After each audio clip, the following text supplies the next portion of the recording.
હાલો હવે આપણું ડ્રાય અને જીરું ફૂટી ગયું એકદમ સરસ. હવે લસણનો વઘાર બરાબર. અને હવે નાખશું ચોરી અને બટેટા.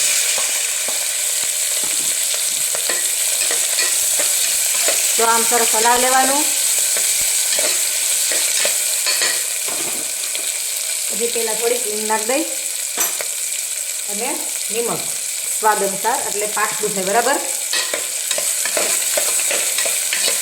હિંગ, હળદર અને નિમક બરાબર. થોડીક વાર આમ હલાવી લેવાનું બરાબર. પછી જ લાલ મરચું, ધાણા પાવડર બધું નાખશું.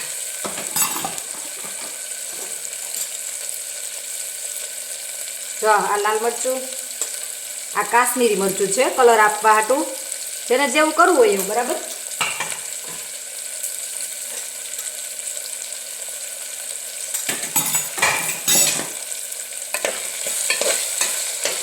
જેને વધારે તીખું કરવું હોય એ પ્રમાણે નાખે, મીડિયમ કરવું હોય આ મીડિયમ છે બરાબર.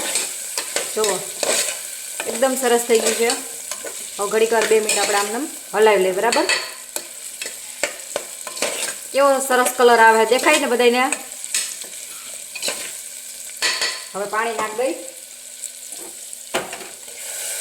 માપે જ પાણી નાખવાનું. હવે આપણે કુકરને બંધ કરીને 3-4 સીટી મારી લઈ.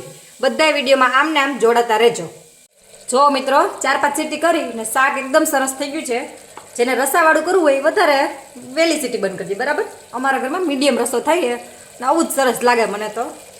ઉપરથી કોઈને એમ લાગે કે નથી પીળું તો ચટણી નાખી દેવાની, અમારે તો આવું જ હોય છે. અને ધાણા જીરું આપણે ધાણા ભાજી નાખી દઈ, ધાણા જીરું બધું તમે ઉપરથી નાખી શકો. જુઓ એકદમ ચોરી બટેકાનું મસ્ત શાક થઈ ગયું છે. તો બધાય જમવા આવી જજો. જુઓ હલાવીને તમને હું બતાવું છું. જુઓ એકદમ સરસ છે.